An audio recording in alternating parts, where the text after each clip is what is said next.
Pois muito bem, meus amigos. Estamos começando aqui o primeiro podcast da revista OVNI Pesquisa. E para esse primeiro podcast, nós selecionamos aqui um caso que é um dos mais, vamos dizer assim, mais assustadores da ufologia brasileira, onde um sujeito chamado João Prestes Filho, lavrador, na época, foi no dia 4 de março de 1946, um ano após a guerra, ele tinha 44 anos, lavrador, um caso pesadíssimo. Veja como que aconteceu. Inicialmente, nessa época, estava começando o carnaval. E o João Prestes nunca gostou de carnaval, segundo ele próprio falava. Já a esposa dele, com a irmã da esposa e outras amigas, adoravam o carnaval. E ficou acordado entre eles que elas iriam pular o carnaval, né? E ele iria pescar. Selecionou um amigo dele e foram pescar, ele queria umas traíras, né? Como ele falava, e foram para a beira do rio. E ficou acertado que os bailes terminavam sempre às 20 horas, 20 horas e 30, no mais estendendo a 21 horas. E elas voltariam para casa, só que ele viria primeiro. Como só tinha uma chave, como eu pesquisei nessa história, a chave foi colocada no basculante da janela e ele, quando terminou a pescaria, ele estava vindo para casa e ele separou do amigo dele no entroncamento. O amigo dele foi para casa e ele se dirigiu à casa dele. E ele narra que teve uma espécie de premonição, assim, dizendo que tinha alguma coisa dando uma sensação dele de estar sendo observado. Não viu nada, não comentou nada a respeito, no céu, nem em lugar nenhum. Ele simplesmente teve aquela sensação de estar sendo observado, que eu já tive tantas vezes nas pesquisas de campo que eu fiz. Pois bem, chegando em casa, ele enfiando a mão no basculante para pegar a chave, foi a primeira coisa que ele sentiu, um calor imenso no corpo dele, que parecia vir de dentro para fora. E de onde apareceu uma luz, vendo? Ele não falou nada de disco voador, nada disso, porque nessa época não se comentava. Isso aconteceu em 1946, um ano após a Segunda Guerra. Uma cidadezinha chamada Araciguama. Araçariguama. Araçariguama. Esses nomes de São Paulo são terríveis. Pindamonhangaba. São nomes é difícil, indígenas, né? São difíceis de falar, mas é Araçariguama. Ela fica na região metropolitana de Sorocaba. Então, veja bem, ele começou a sentir esse jato de calor e, nessa hora, ele começou a sentir mal. Ele entrou para dentro de casa, começou a ter uma sensação muito ruim e, a cada vez, o calor ia aumentando, aumentando, aumentando, e ele corre para a casa da irmã dele, que era perto dali. A casa da irmã, da mulher dele. Na idade, bom, agora como a palavra pulou para o meu lado, era a casa da irmã. Ele foi para a casa da irmã, que ficava 2 quilômetros. A irmã dele, não da mulher dele. Né? Não, a irmã dele. Então, a irmã dele. Ele foi para a casa da irmã dele, chegando lá, os gritos, a luz, a luz, a luz. Né? Ele deitou na cama e ali ele começou, praticamente, como foi narrado, a se desintegrar, a derreter. Foi a palavra usada. Né? Tanto que isso aí ficou conhecido por alguns lá como o caso do homem que derreteu. E foi até narrado para a gente desse jeito. Entendeu? Mas então ele começou a passar muito mal e foi conduzido para o hospital, que não tinha condição de ir até São Paulo. Então eles pegaram para uma cidadezinha mais próxima ali, onde ele foi atendido de pronto, e ninguém sabe dizer como que ocorreu. Mas ele já chegou morto, né? Já chegou morto. Chegou morto. Então, quando ele narrou sobre a luz, a gente passa a estudar os fatos da seguinte forma. Por que a luz? Uns falaram que ele queimou com água quente. Mentira, não foi, porque não tinha marca de foi feito toda uma investigação. Pois é. Constatou-se que não foi usado nenhum tipo de gasolina, produto químico, né? Querosene, essas Nada, coisas. nada disso. Porque muitas vezes eles usavam. Porque em 1946, essa cidadezinha, ela já era pequenininha. Hoje já é pequena, ainda é pequena. Você imagina naquela época. Então, não devia ter luz elétrica em alguns lugares. Ela usava muito lamparina. Lamparina, candeeiro. Mas o que provocou a queimadura do João Prestes, aí vem sempre aquela coisa. Ele jogaram algum combustível nele, gasolina, querosene, alguma coisa nesse sentido. Só que a queimadura nele não queimou as roupas. Né? Aliás, você lembra aquele caso que nós pesquisamos aqui perto de Baldim? Aquele senhor que a camisa dele ficou todo queimado, a camisa dele não. Entendeu? Ficava com aquela mula, né? Então, saiu aí nos Invasores número 2. Pois é. Aqui também nós temos casos desse tipo, que até aquele. Mas isso é um típico fenômeno de micro-ondas. Ou seja, as micro-ondas, elas não afetam o tecido, mas afeta o tecido biológico, né? Tem água. Então, no caso do João Prestes, o homem que derreteu em vida, a gente conversando aí, o Albert, falou assim: Albert, vamos começar o primeiro episódio do podcast da Alvin Pesquisa, não falando em si apenas do caso de João Prestes, filho, mas usá-lo como um pequeno exemplo. Uma referência, né? Uma referência da agressividade do fenômeno. Que muitos aí têm querem acreditar, né, que esses seres, vamos supor realmente que eles existam, que eles estão aqui por um motivo mais altruísta.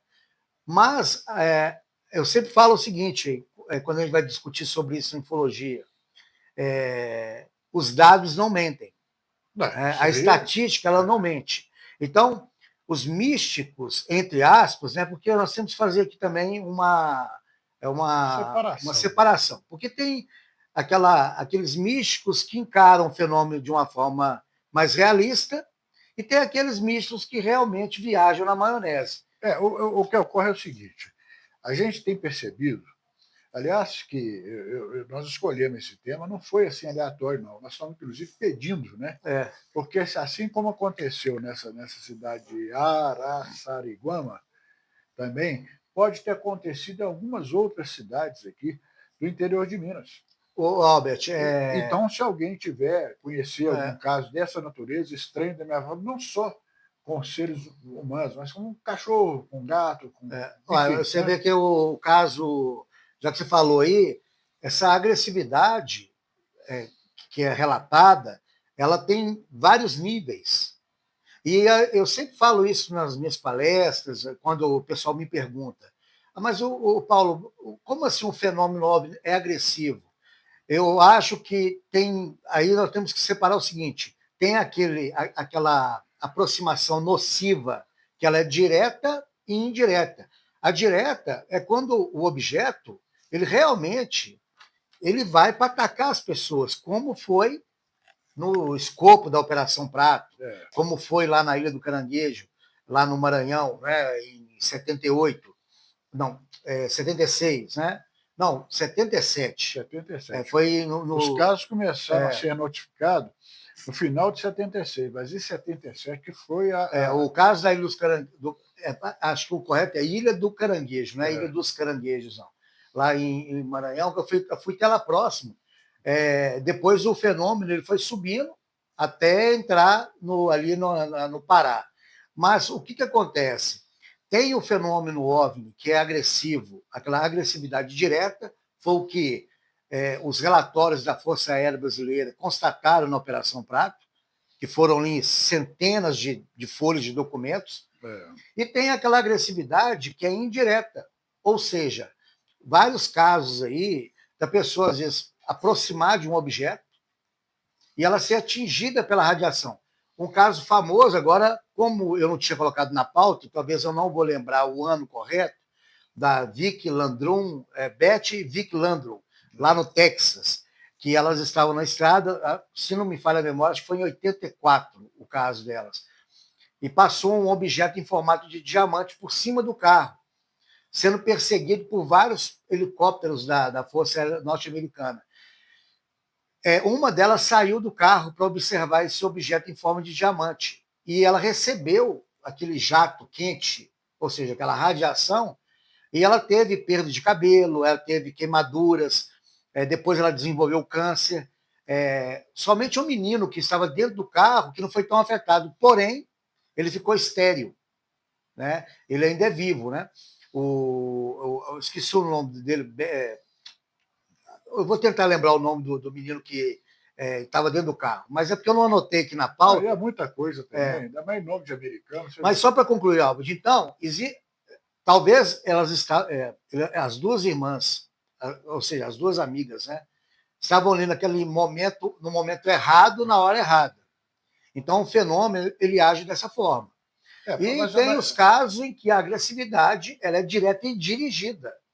Né? O caso do John Prestes, aí é um ponto que a gente vai ter que entrar aqui, é o seguinte, um fato curioso que eu estava pesquisando sobre Araçariguama, que na década de 20 era uma das regiões que mais se produzia ouro em São Paulo. A região que mais produzia ouro em São Paulo. E as lendas lá sobre a mãe do ouro nessa região, elas são riquíssimas. Então, tem programas que foram feitos lá em Araçariguama, pesquisando o caso de João Prestes, em que mostram pessoas da época, que na época tinham 10 anos, 15 anos, e que lembram de bolas de luzes, né, ali cortando as serras, e até mesmo bolas de luz que uma colidia com a outra. Um caso até atípico, né? Porque geralmente essas sondas, esse fenômeno da mãe do ouro, ele se apresenta de forma isolada. Mas você estava querendo falar alguma coisa? Mas o que eu quero colocar é o seguinte, que, primeiramente, o que foi que atingiu o João Prestes? Será que foi um fenômeno extraterrestre? Que eu acredito, porque eu não conheço fenômeno nenhum, em 1946, que pudesse provocar esse tipo de coisa. Outra coisa, por que atingiu só o João Prestes? Por que aconteceu só naquela região onde ele estava? Por que ninguém no entorno ali viu nada? Ainda vem uma outra coisa. Sendo um fenômeno de origem extraterrestre, eu coloco para os senhores o seguinte: esses seres, ou eles são maldosos brincalhões, ou eles não têm a menor noção da capacidade de força da energia que eles usam. Eu duvido, porque se são seres inteligentes, eles devem saber que realmente tem coisas ali que podem prejudicar, ser muito nocivo para um ser humano. E aí vem aquela coisa, esses seres, seja lá de onde que eles vêm, se eles vêm de outra dimensão, ou se eles vêm de outro planeta, ou se eles vêm de outros planetas viajando por canais dimensionais, enfim, é preciso saber o seguinte, o que esses caras querem aqui? Eu vou repetir isso várias vezes no nosso podcast. Guarde mais uma vez o que eu vou dizer. 80 anos se passam que nós pesquisamos ufologia. Nós, eu digo pesquisadores. Eu faço 42 anos de pesquisa. Então, quer dizer, eu participo de metade desse caminho aí. O Paulo também já está com 30, 35 por aí. Então, veja bem, nós estamos com uma gama de casos na mão que não é pouca. Casos do Brasil, casos do interior de Minas aqui, mais focado, casos de outros países, entendeu? Pesquisado por pessoas sérias, pessoas com um nível bem elevado, e que pode se excluir a área mística, né? Que eu não gosto, respeito, mas não gosto. Então, eu pergunto aos senhores, o que esses seres querem aqui? Essa é a grande pergunta. Por que eles estão aqui? Será que isso aí pode custar caro para a humanidade no passado, presente e futuro?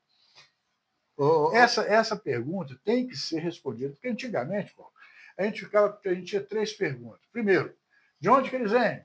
Segundo, que tipo de propulsão que eles usam? o que eles querem, né? Agora que vem a pergunta maior, o que eles querem aqui? Por que nós somos tanto visitados por eles? Deve ter alguma coisa.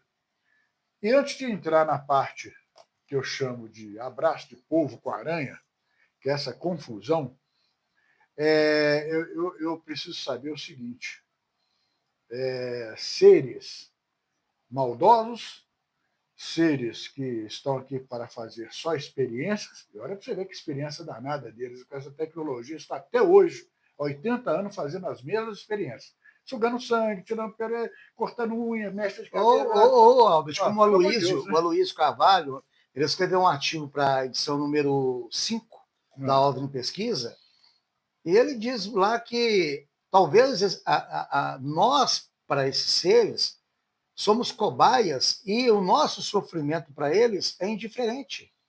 Eles não estão nem aí. Né? Eu poderia ter... Isso responde uma... Se a gente for pegar a casuística ufológica, de 70 anos para cá, quantos casos, a casuística mundial, casos ocorridos nos Estados Unidos, no Canadá, Argentina, Espanha, né? Casos de agressões que são milhares. São milhares, né? Eu desconheço assim, casos de ET bonzinho. Né? Isso aí é... E outra coisa, por exemplo, tem aquelas pessoas que ficam aquela brincadeira, né? Se um dia eu for abduzido, não foi sequestro, foi resgate, né? Querendo que... Por exemplo, eu pesquisei o caso do Plínio Bragato em Valadares, em 96, em que ele, segundo ele, né, lógico, nós, como pesquisadores, a gente não faz esse juízo. A gente retrata o que a testemunha fala. Ele disse que foi convidado a entrar na nave. Aquele convite, entra, senão eu te põe lá dentro. Só que o que acontece? Realmente, ele entrou, ele passou por um procedimento médico, que ele lembra, né? Só que, porém, ele foi abduzido no Pico do Bituruna, em Valadares, aqui. Valadares fica quantos quilômetros de Belo Horizonte? Fica umas 4 horas de viagem, deve ser uns 250 quilômetros? Não, mais, uns 350 quilômetros. Vamos colocar aí, chutando mais de 250 quilômetros, né? Ele foi deixado em Montes Claros, que, à época, de carro, era uma viagem de 8 horas. E ele foi deixado lá na beira da estrada, me fala? No pasto, lá na beira da estrada. Isso aí, sem voltar, que nós vamos citar depois o caso do Zé Antônio da Silva. Então, aí o que acontece? O que leva seres inteligentes pegar um senhor de 74 anos de idade, tirar essa pessoa daquele local e deixá-la a 8 horas de viagem, num pasto, onde ele poderia ser ali picado por uma cobra, uma coisa assim, já um senhor de idade. Então, por mais que a abdução dele foi um convite, ali, como dizer, um entremeio da história, não foi uma coisa agressiva, porque ele foi deixado de lugar. Vocês vão ver muito um embate entre eu e o Paulo, porque o Paulo usa muita abdução, eu uso sequestro. A mesma coisa, sabe? Só que eu prefiro salientar que sequestro é um ato de agressão extrema, que você é levado contra a sua vontade. A abdução é a mesma coisa. Eu prefiro bater na tecla do sequestro, porque é que eu chamo de batom, né, maquiagem da ufologia, para esconder a agressividade desses seres, criaram o termo abdução. Abdução, gente, pelo amor de Deus, quem já frequentou a academia sabe, cadeira adutora, cadeira abdutora.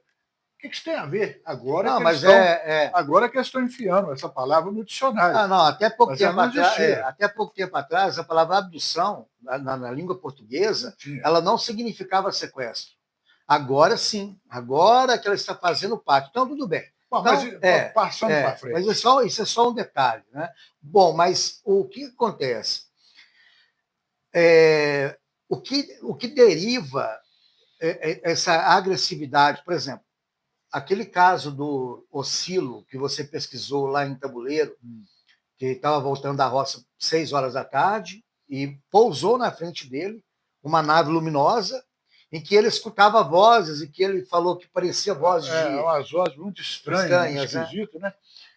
Na verdade, é o seguinte, quando ele narrou para mim a primeira vez, ele falou que, inclusive, a esposa dele confirmou, ele estava até sentado no banco, tem naquela fita, ele falou o seguinte, falou assim, olha, ele saiu para receber a aposentadoria dele lá em Conceição. Na volta, ele voltava de carona com a turma que foi, eles iam na mulher, numa caminhonete ou num caminhão, uma coisa assim, que dava carona de volta para eles. Ele foi deixado na estrada,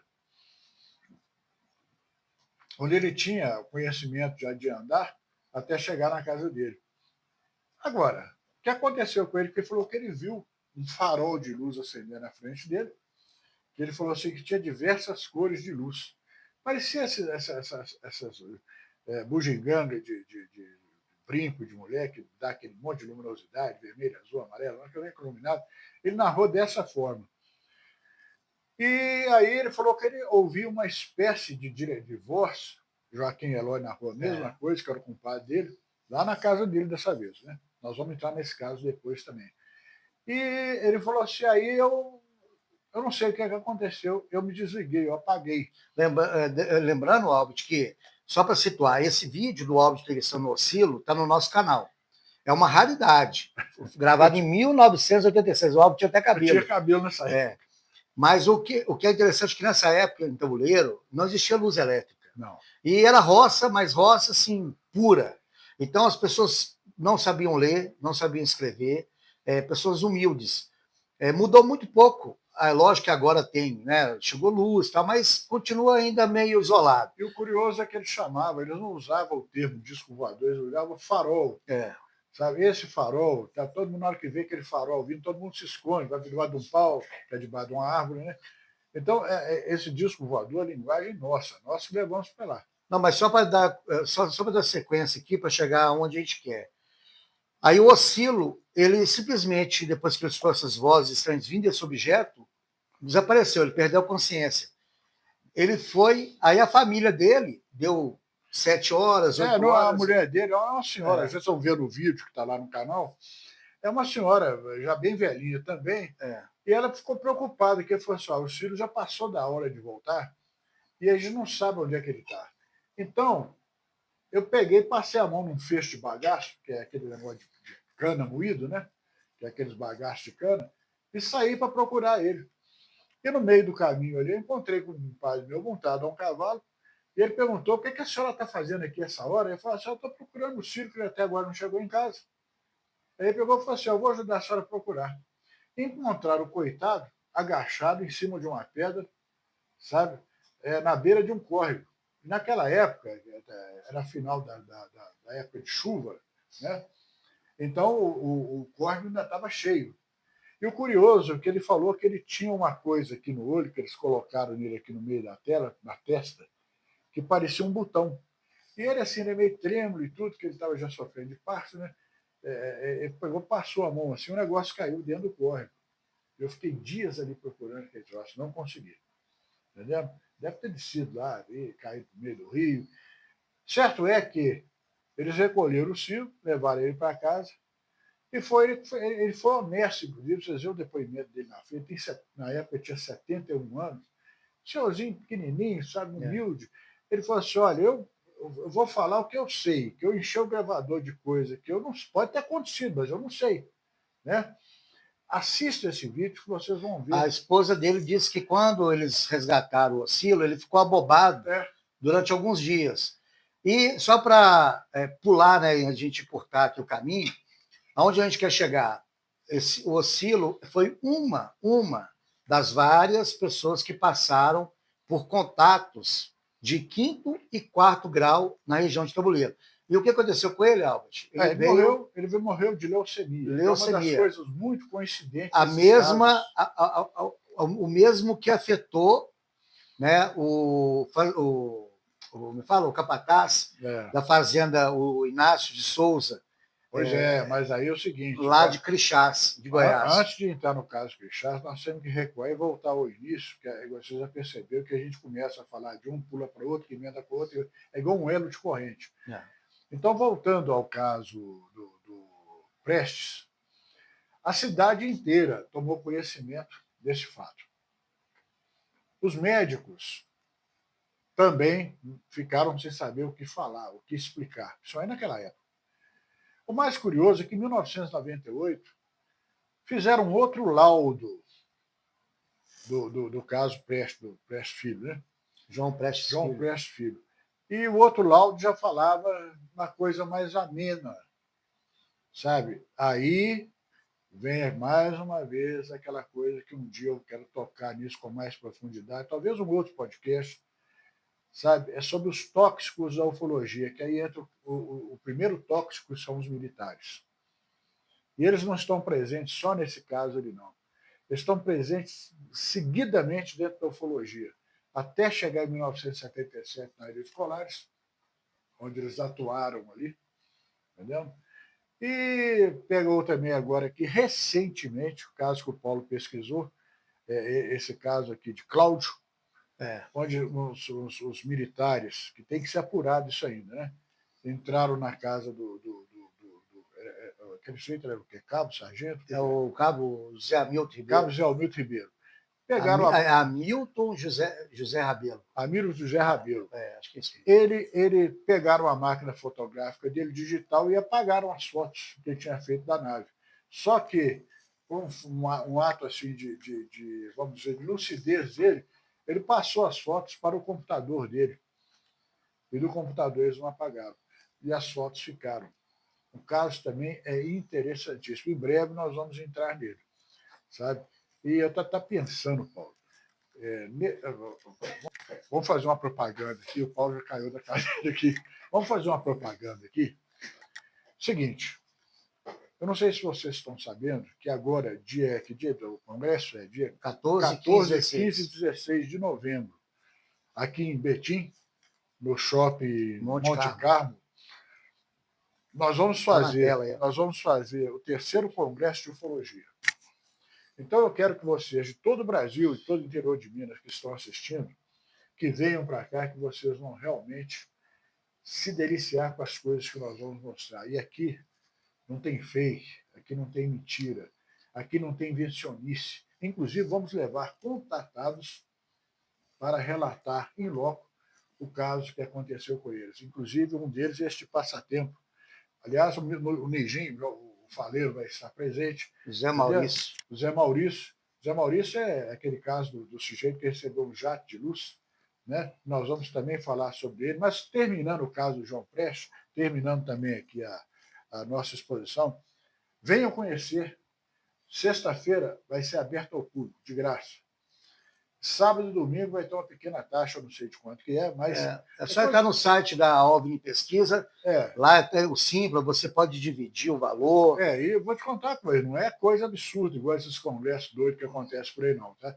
É uma quantidade que nos ajude, sabe, a mostrar a ufologia científica e nos ajude a pesquisar também. Entendeu? Porque... E quem for no congresso, Albert, vai ter muita revista, livros, vai ter um material bacana para quem gosta do assunto, e vai ter a oportunidade de ver o Faleiro novamente, conhecer José Marcos Gomes Vidal, que, gente, é a primeira vez que uma das crianças do caso Sagrado Família, que é conhecido no mundo inteiro, é a primeira vez que o José Gomes Vidal participa de um evento. Isso é inédito na ufologia, né? Então, depois de muita pesquisa, nós conseguimos localizá-lo. Então, ele vai participar, ele vai contar o que aconteceu, ele vai estar no palco junto com o Albert, e vai ser um evento fantástico. Eu digo a você o seguinte, lá vão estar expostas todas as revistas da OVNI Pesquisa, sabe? Esse material aqui é o material que nos dá subsídio para viajar, colocar combustível, colocar, vamos dizer, os nossos... hotel, né, que a gente usa, alimentação e tudo. Então, isso aqui é uma coisa que nós fazemos com um grau de seriedade muito grande, porque a qualidade disso aqui não é para... Foi até bom você ter mostrado a revista, porque eu quero aproveitar e dar um recado. A edição número 25 da OVNI Pesquisa vai sair agora, no começo do mês. Está fantástica, a capa é sobre o caso Maria Sintra, é o artigo do Rodrigo Moura Visoni. vai ter documentos no artigo que são exclusivos. Tem um artigo do Leonardo Vaz Rodrigues sobre o Jacques Vallée, do livro mais novo do Jacques Vallée. Tem um artigo do Renato Azevedo sobre o quadrinho O Sinal do Espaço, fantástico o artigo. Tem um artigo meu sobre São Tomé das Letras, primeira vez na história da ufologia, um texto que vai esmiuçar todas as lendas de São Tomé. Vocês vão ver coisa ali que... Então, assim, não vai ficar pedra sobre pedra. Deste mundo, não é de outro mundo, mas deste mundo. Justamente. Tem um artigo daquele que é a parte final da expedição que nós fizemos para a Ilha do Marajó.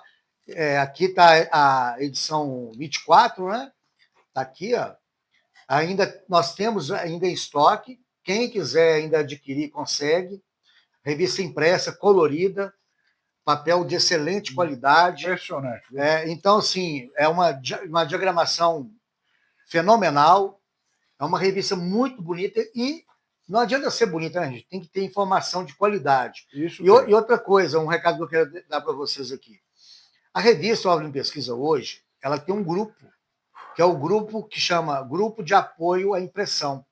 Né? Eu não vou citar aqui o nome de todos, porque às vezes eu esqueço algum, então é injustiça. Mas hoje nós temos 9 a 10 apoiadores do grupo de impressão.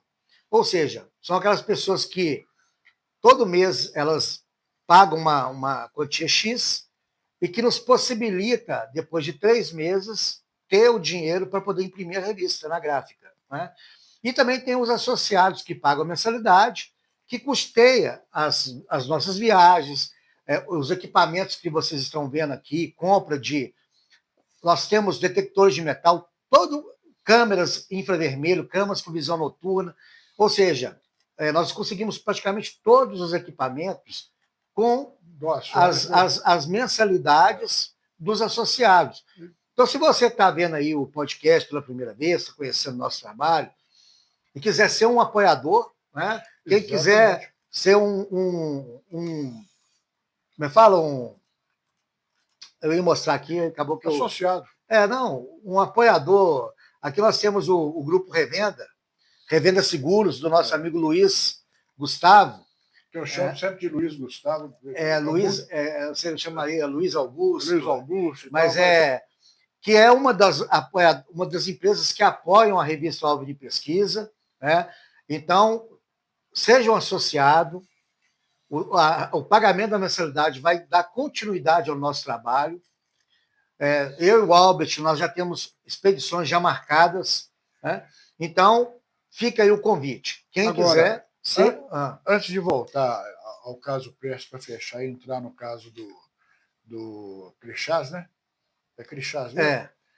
Eu quero mandar um grande abraço para a nossa causídia, Caqueline Borges, seu marido, Pedro, lá no Pará.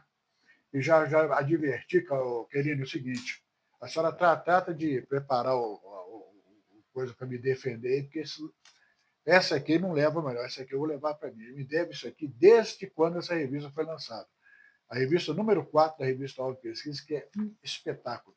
Mas ele deve ter algumas aqui ainda, o pessoal que não tem, pode preparar que... Nós temos todas as edições da OVNI Pesquisa, gente, todas, da número 1 até a número 25, que vai sair agora, vocês conseguem comprá-las tanto digital como impressa, desde a número 1. É só entrar no site, a Book 2 faz a impressão e entrega na sua casa. Então, o Albert não tem essa desculpa aí. Ele está querendo roubar minha revista. Então, querido, você pode preparar a minha defesa aí, porque eu vou precisar. Viu? Bom, pessoal, então, fechando o caso Prestes, nós temos aqui algumas considerações a fazer com relação às teorias que surgiram para justificar ou desmistificar o caso Prestes. Coisas que conseguem ser mais absurdas que o próprio absurdo. Uma delas é relâmpago globular. O que você acha, Paulo? O relâmpago globular, eu estou escrevendo um livro que chama Estranhos Fenômenos Luminosos. Já está em fase de diagramação, no qual eu vou relatar vários fenômenos luminosos naturais. Né? E o relâmpago globular, ele tem vários capítulos no livro. O relâmpago globular a física dele, até hoje, não foi entendida pela ciência. Ele é um mistério. São raríssimas as imagens do relâmpago globular, mas o que se sabe do relâmpago globular é duas coisas. Primeiro, não se sabe que ele lance raios, né? Ou seja, ele projetar aquela energia ali. Mas vamos por partes. E ele também é muito efêmero. Ele é um fenômeno que dura poucos segundos. E ele dissipa batendo em alguma coisa, né? Ou não, ele simplesmente aquilo é uma bola de plasma, né, o relâmpago globular. Então eu pergunto para você o seguinte, então vamos ao caso. O relâmpago globular, o prazo de duração dele é pouco. E outra, a formação de um relâmpago globular, ela está ligada diretamente às condições do tempo. Ou seja, você não vai ver um relâmpago globular no dia claro. Para o céu era de brigadeiro, segundo se fala. Então, é quase impossível isso, né? Mas aquilo que eu falo, a física do relâmpago globular ainda é praticamente desconhecida. Mas você acha que esse relâmpago globular poderia ser a causa do derretimento? Não acredito. Por dois motivos. Vamos lá. O que queimou dele foi o rosto, os braços, né? A roupa dele mesmo em si, ela não foi afetada. Imagina, se você está ali próximo de uma descarga elétrica, tudo pega fogo, a sua pele, a roupa. Né? Então, por que somente a pele? Isso está ligado diretamente ao que eu falei no início, ao efeito de micro-ondas, que é um efeito que já foi percebido em outros casos ufológicos. Pois é, mas naquela época eu acho que não se falava muito disso ou nada disso. E eu digo o seguinte, a mesma, como é que eu diria, a mesma classificação que eu daria do relâmpago globular, eu daria para outros, por exemplo, como fogo fato, que andaram falando. O pessoal fogo fato nem sabe o que é isso. Então, acho que nem vale a pena. Não, tem uma teoria que eu li sobre o caso João Prestes Filho, o homem que derreteu em vida, segundo consta, os pedaços do corpo dele foram caindo. A orelha, caiu o nariz. É isso que eu falo, é um caso terrível. Então, assim, tem uma teoria que diz que essas bolas de luz que eram avistadas ali em Araçariguama, nessa época, eram sondas alienígenas do passado que foram reativadas. Então, assim, o que acontece na ufologia, gente, é o seguinte: a ufologia ela virou um campo minado, e depois que a internet abriu a porteira, tudo aquilo que maionese veio à tona, né? A gente tem que entender o seguinte: por mais impossível que seja um fato, a gente tem que tentar, às vezes, pôr o pé no chão. Eu concordo com o Albert que tentar classificar o que aconteceu com o João Prestes Filho dentro da nossa realidade é difícil. Pois é, agora eu quero dizer para vocês o seguinte, finalizando o caso Prestes, então, qual a classificação que você daria para ele? Eu, na minha opinião, eu dou de uma coisa extraterrestre. Eu não sei o seu caso, não, mas eu me atrevo a dizer isso. Olha, por que os meus dois livros, né, são chamados, aqui é o volume 1, Os Invasores.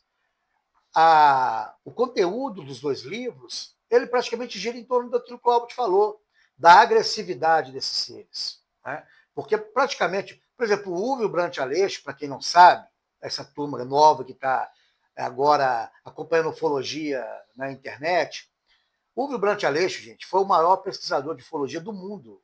Do mundo. Não foi só do Brasil. Ele pesquisou essa região da bacia do Rio das Velhas. O Uwe Brandt Aleixo, ele é reconhecido mundialmente. Os mais novos talvez não lembrem dele, mas ele é referência na pesquisa. Ele era psicólogo, ele foi aviador da FAB, piloto da FAB. Participou do CIOANI. Participou do CIOANI, né? Aquele órgão criado pela Força Aérea Brasileira em 80 não, foi em 70. 70. Não, foi 60. 60. Foi na década de 66. Lá na 4ª Zona Aérea, em São Paulo. Então, o Uwe, ele sempre falava o seguinte: de todos os casos que ele pesquisou, que foram milhares, foram mais de 1000 casos pesquisados, ele falou assim, de todos os casos que ele pesquisou, nenhum dos casos foi aquele caso amigável. Todos eles tinham uma pitada de agressividade. Tem aquele efeito psicológico, que às vezes a pessoa passa a ter medo de sair à noite, e tem aquelas pessoas que são atacadas. Tem alguns casos curiosos que vocês vão ver também, está aqui na revista Ordem Pesquisa, e também está o vídeo lá no canal. É o caso de Geraldo de Fátima, ele e a esposa dele, aqui pertinho, em Baldim. Nós vamos falar muito sobre isso. Mas, então, fechando o caso Prestes, eu acredito que realmente isso é coisa vinda de fora, isso não é coisa daqui. Principalmente pela época, pelo modus operandi e pelas consequências. Veja bem, se fosse uma coisa normal, ou dentro do padrão humano, a gente teria outras referências mundo afora, ou Brasil afora, ou Minas afora. Não temos. Então, eu fecho esse caso como um dos casos que estão dentro da classificação do inexplicável. O porquê que eles fazem isso? Eu acho que é um caso que nunca vai ter uma conclusão definitiva, primeiro, porque ocorreu há mais de 60 e tantos anos. Né? Não tem mais como fazer análise de nada. O que se sabe é aquilo que foi dito, né? Aquilo que foi testemunhado, e mostra que, se o caso João Prestes Filho ele tivesse sido queimado, a roupa tivesse sido queimada, a gente poderia até... Se tivesse algum vestígio de alguma coisa que provocou aquilo, nós não temos. Não tem. E nem os médicos tiveram. E outra coisa, Albert, por exemplo, o pessoal fica, não, mas o João Prestes, ele tinha um amante, ele não foi pescar, ele estava com a amante. Isso é irrelevante. Se ele estava pescando, se ele estava com a amante, isso aí não... como diz, a ordem dos fatores não altera o produto. Queima. O importante o fato ele foi atingido por uma luz desconhecida, que na ufologia, isso é muito comum.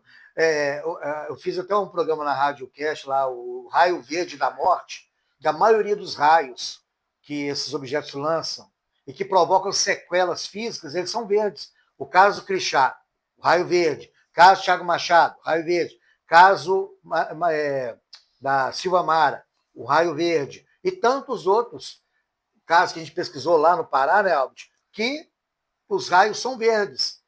Então, agora fechando de vez o caso Prestes, porque nós estamos fechando aqui em 10 minutos. Cada hora parece mas é importante a gente sempre lembrar um detalhezinho ou outro que aparece.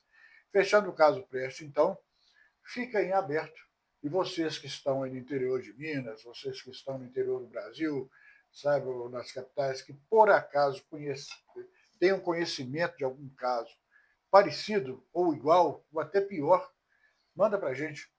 Manda para a gente que nós vamos atrás e vamos trazer o conhecimento do Brasil. Aqui, gente, tanto no livro dos invasores, como na revista Ordem Pesquisa, muitos casos aqui são garimpados por eu e o Albert nessas visitas que nós fazemos ao campo. Né? Então, nós conseguimos muitos casos interessantes. Aqui, uma ilustração do caso das betoneiras, que aconteceu aqui na região de Baldim, na região do Rio das Velhas, que foi pesquisado pelo Úvio. As aves tinham forma de uma betoneira. Então, por isso que... E ela descia um gancho para tentar pegar as pessoas. Todo mundo acha que as coisas têm sempre forma de disco. Mas não é sempre forma de disco. Muitas vezes você vai fazer entrevista com uma pessoa do meio rural, você pede ela para descrever a coisa para ele fala, se era redonda, ele fala, se era redonda igual um ovo.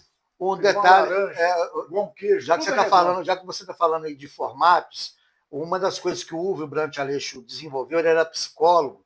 Então, o que ele fez? Ele ia na área rural, gente, ele criou o Cicoane em 1954. Foi a primeira entidade civil de ufologia do Brasil. Parece que 10 anos depois do Prestes. Então, assim, em 1954. O que ele fazia? Ele ia de Kombi aqui para a região rural do Alto Rio das Velhas. Ele agia num raio de 150 metros. 150 quilômetros. 150 quilômetros. 150 metros não sai nem do bairro. Mas aí, o que o Úvio fazia? Ele levava sabe essa paleta de cores de tinta, que quando você vai comprar tinta o pessoal mostra? Ele levava aquilo, e uns formulários. Então, ele entrevistava as pessoas e falava assim, olha, tem como você desenhar para mim o formato do objeto? Essas pessoas da área rural, elas são tão humildes. Imagina isso em 1960, as pessoas tinham vergonha de segurar um lápis para desenhar e não sabiam. Então, o que o Ulvio desenvolveu?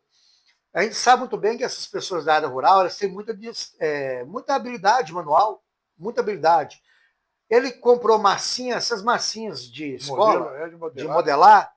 Ele chegava e entregava na mão da testemunha e falava assim, modela aí para mim o que você viu.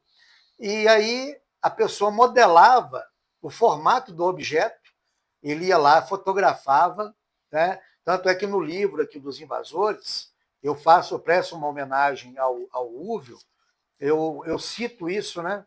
Eu coloco aqui até uma foto. Enquanto você acha a foto, outra aqui, ó, isso. Tá vendo aqui no cantinho? Ó, tem aqui. Depois eu coloco a imagem na tela ampliada. Então, era uma forma que o Ulvio tinha de transportar, de fazer uma imagem tridimensional de um objeto. Então, assim, isso foi uma revolução na ufologia. E como outra coisa, o Ulvio também era um cara tão cuidadoso que, enquanto a pessoa estava falando, muitas vezes ia um desenhista, um chargista do jornal Estado de Minas, Diário da Tarde, na época, para fazer o retrato falado dos seres que eram narrados pelos os lavradores. Eles iam falando a respeito de coisa, o sujeito ia desenhando. E o Ulvio construiu um acervo de, se não me engano, na época, foi a antepenúltima vez que eu fui à casa dele numa reunião, ele fez um levantamento, tinha 74 tipos de seres catalogados, não só aqui na região de Minas, não, mas no Brasil e no mundo. E o curioso que aquele ser, que você esqueceu de botar aqui na mesa, que é absurdo, entendeu? Mas nós vamos mostrar aí num outro podcast. Esse aqui, esse aqui, ó. Eles querem fazer acreditar que só existe esse tipo de ser, e não é. Praticamente 90% dos seres que nos visitaram na década de 40, 50, 60, 70 e 80 eram seres muito parecidos conosco, sabe? Não tinha esse negócio desses dedos, né? Não. Eram seres que vestiam roupa, eram seres que articulavam conversas, eram seres que pegavam nas coisas, sabe? Sem aquele negócio de 3 dedinhos, mentira, isso é papo furado. Depois nós vamos entrar nesse caso. Tá? Com relação a isso, eu quero, antes de terminar, eu quero mostrar. Não quer terminar, eu quero mostrar isso aqui, ó. Isso aí. Esse manual de ufologia, gente. Isso eu deixo, é importante. Tem 100 páginas. Aqui está contido nada mais, nada menos que mais de 40 anos de experiência ufológica, somando os trabalhos do Albert, do Dampeu, do Cicoane, do Flávio Pereira. É o primeiro manual de ufologia feito no Brasil, primeiro. Né? Conta a história da ufologia, né? O início da ufologia, dos pioneiros, e fala sobre todos os fenômenos da ufologia, todos. E no final tem os formulários, né? Os formulários que nós utilizamos para coleta de dados, ensina técnicas de fotografia, como organizar o arquivo, fala sobre segurança nas pesquisas, como analisar. É o terceiro vade-mecum da ufologia. Então, fala sobre pareidolia, que muitos ufólogos aí ficam vendo cidades em Marte. Né? Então, rosto, pirâmide. Ensina técnicas de fotografia de longa exposição. Ou seja, isso aqui, gente, é um documento, todo mundo que já adquiriu elogiou. Só elogios. Então, quem gosta de ufologia, mesmo que a pessoa não vá, eu não vou virar um pesquisador de campo, mas aqui, gente, tem praticamente um resumo de tudo o que é ufologia. Então, tá aqui, ó. É só entrar no site da OVNI Pesquisa, ovnipesquisa.com.br, e pedir o seu. Né? Vai lá, e nós temos mais 30 minutos, então, para falar do caso do nosso amigo lá que atirou no... Não, o que acontece? Eu quero ver essa história direitinho. Então, hoje eu conversei com o Alves, a gente tem que...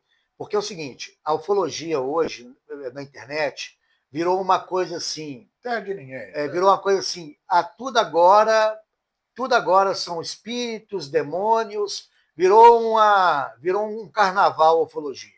Só que as pessoas têm que entender que o fenômeno OVNI, ele é físico, é um fenômeno que deixa marcas, é um fenômeno que é detectado em radares, é um fenômeno que pousa em naves sólidas. E desce gente lá de dentro. Se a gente for, então, eliminar da ufologia, da casuística, todos os casos em que foram avistados naves, seres...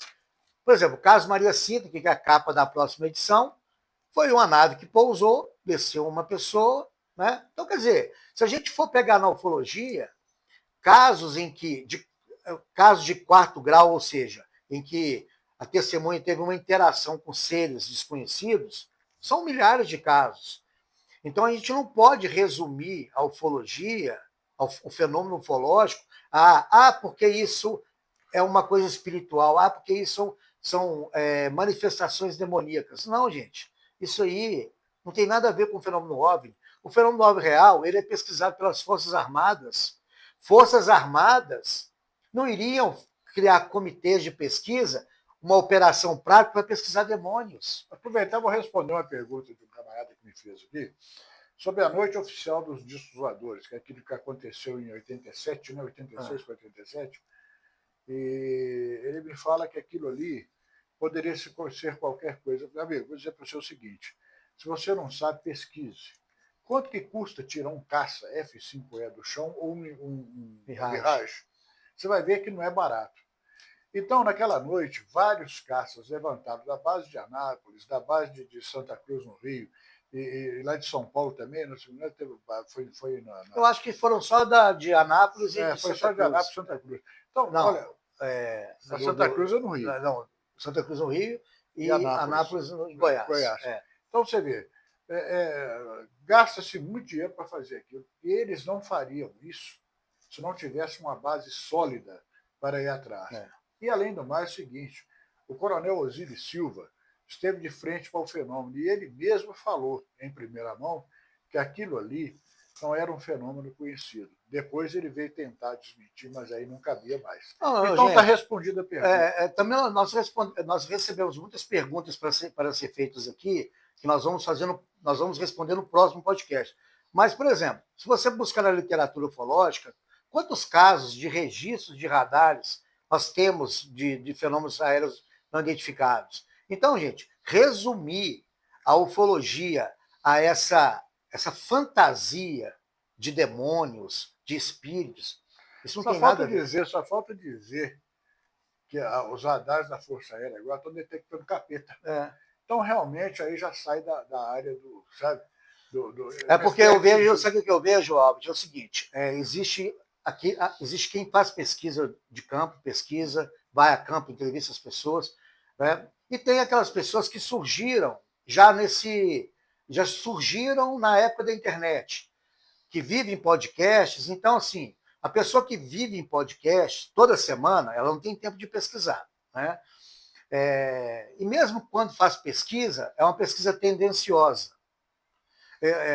Por exemplo, eu tenho 35 anos de ufologia, eu nunca vi nada.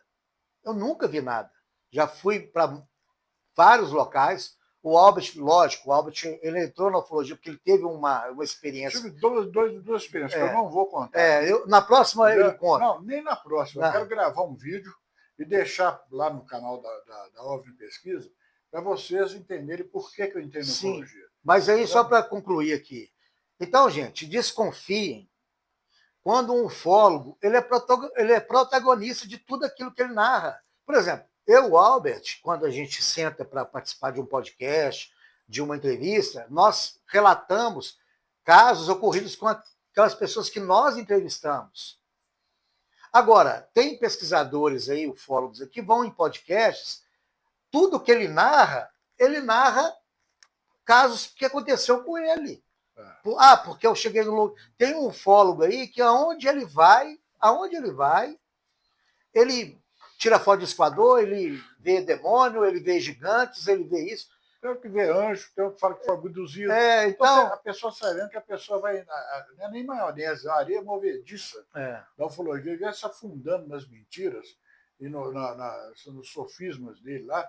E ele acaba esquecendo que, mas no final ele pensa o seguinte: olha, eu estou falando para a minha bolha. A minha bolha acredita, o resto é que se lasque. Só para fechar isso, por exemplo, o que eu acho engraçado dessa turma, que fica em podcasts aí, para falar que o fenômeno OVNI é um fenômeno que veio de portais, invocações aí satânicas.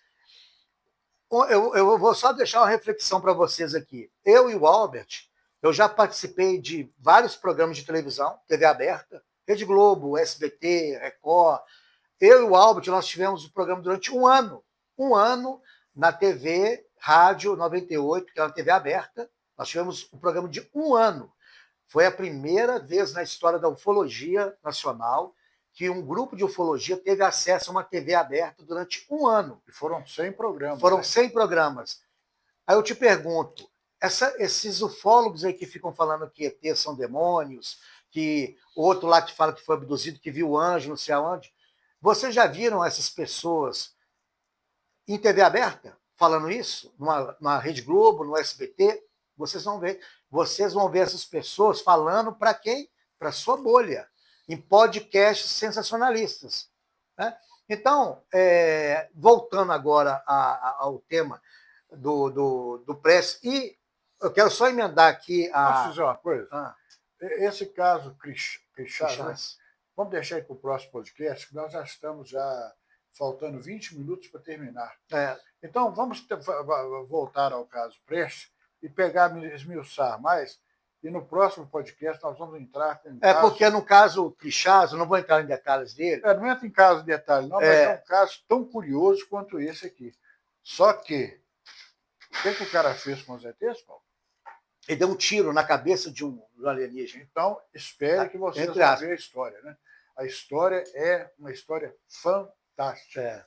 Uma coisa que é interessante, que a gente tem que pôr na cabeça é o seguinte: a gente tem que entender o seguinte: esse fenômeno que se apresenta, né, de forma sorrateira, ali à noite, em áreas rurais, o Albert já falou isso várias vezes. O que leva uma civilização avançada, que sai ali de outro planeta, a perseguir pessoas na área rural? Se a gente for pegar a ufologia e esmiuçar, nada faz sentido. E outra coisa, você falar, por exemplo, que um ser deste está saindo lá de onde ele vem, seja lá de onde for, para vir aqui dar carreira em capial da área rural, sabe? Isso é contraditório. Por quê? Para quê? Entendendo? E outra coisa, eles não são tão assim, coisa não, porque a maioria corre para debaixo do pau, que é debaixo da árvore, a maioria foge, eles não conseguem pegar. Mas o que eles conseguem pegar, eu fico com pena das pessoas. Aliás, aquela senhora lá de Fechados, né? Intersanda. A Intersanda tem uma outra lá também, que estava indo de carro e foi sequestrada. O nome dela a gente não pode falar, né? A gente não pode falar, mas nós vamos narrar a história e vocês vão ver que esses casos de sequestros com lapso de memória ainda existe até hoje. Para vocês verem, gente, como é que funciona a coisa. Nós fizemos uma expedição, eu, o Albert e o Cláudio Branquinho, que foi capa da edição número 23, foi uma das edições que o pessoal mais procurou. A capa ficou fantástica também. Nós fizemos uma expedição num lugar chamado Fechados, em que lá nem sinal de celular pega. Nós ficamos 3 dias sem celular, por isso que é Fechados. Por isso chama Fechados. E por isso que é tão importante a pesquisa de campo. As pessoas têm costume de falar assim, poxa, mas é perda de tempo. Não, gente, não é perda de tempo. Sabe por quê? Não existe o historiador, que é uma profissão importantíssima. O historiador, ele resgata fatos que contam, né, como a evolução humana ocorreu. Na ufologia, toda vez que a gente vai a campo e coleta casos, às vezes aquele caso ele está conectado com o outro. Nessa expedição para Fechados, a gente entrevistou um senhor.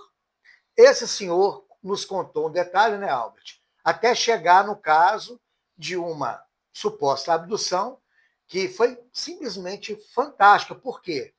Um casal com um filho de 4 anos, eles foram levados por mais de 5 horas. Eles tiveram um lapso de tempo de 5 horas. Então, eu posso dizer que já não é um suposto sequestro. É um sequestro. Porque ele teve todas as características de lapso Sim. de tempo, de chegada fora de horário, e todas as provas, que inclusive a própria tia Então, dela... nós conseguimos localizar esse caso nessa expedição. E o que é interessante nesse caso? Eu consegui entrar em contato com a Não fala o protagonista. nome. Vou falar aqui um nome. Maria Joaquina. A Sandra, vou citar um nome aqui. Então, mas na edição eu coloquei lá um nome fictício.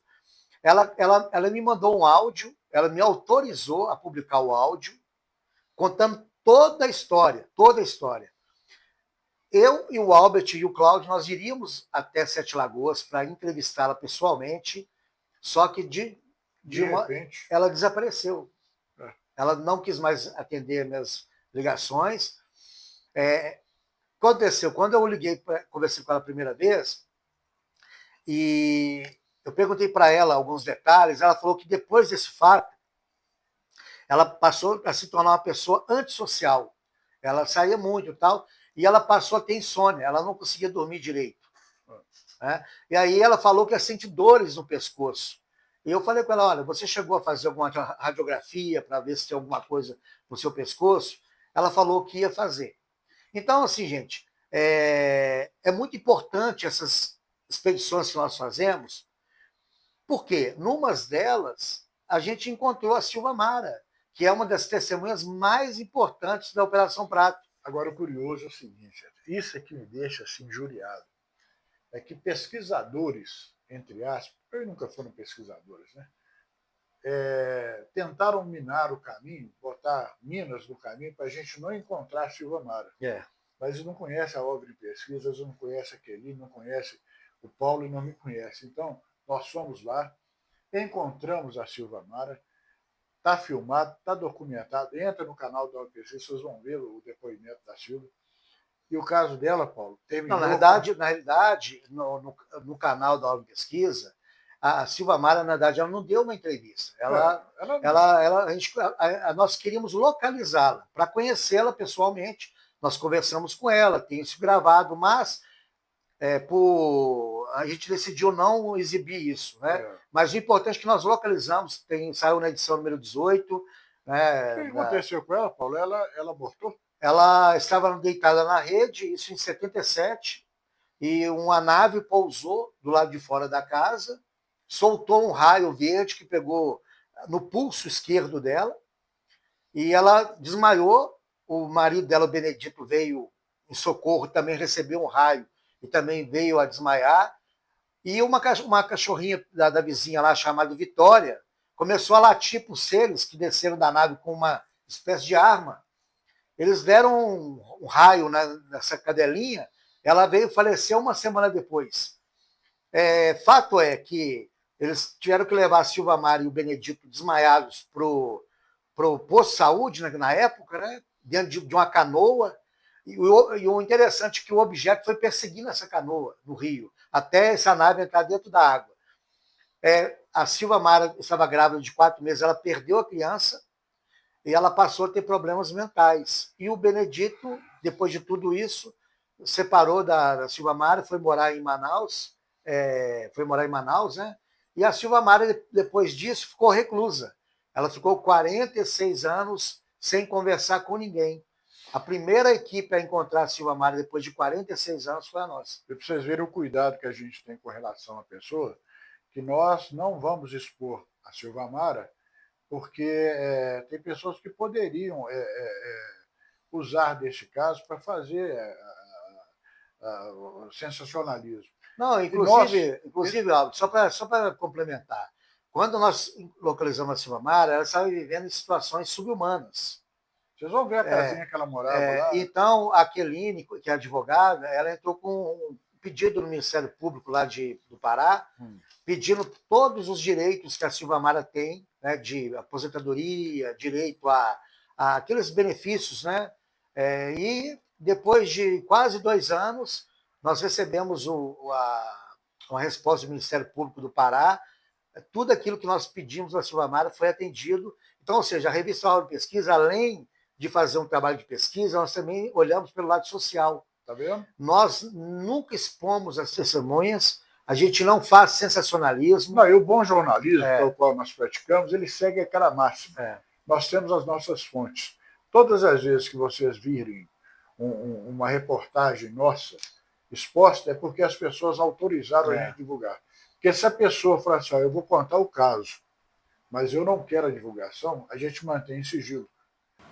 Então, pessoal, espero que vocês tenham gostado desse primeiro podcast e nós já estamos preparando o segundo, que daqui a 15 dias vai entrar no ar. Então, as pessoas que tiverem críticas, que tiverem sugestões e perguntas, mandam para a gente que nós vamos trabalhar com carinho e responder. Tá ok? Um abraço para todos, foi um prazer. Paulo? Um abraço a todos. Convido, né, aquelas pessoas que gostam de ufologia a entrar no site da Aula de Pesquisa, adquirir as revistas que nos ajudam bastante e virar um sócio da revista e um apoiador.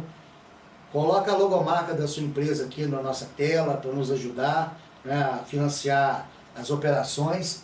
E daqui a 15 dias um novo podcast, como o Mauro falou muito bem. Envie aí sugestões, críticas, elogios, né? Serão bem-vindos e até a próxima.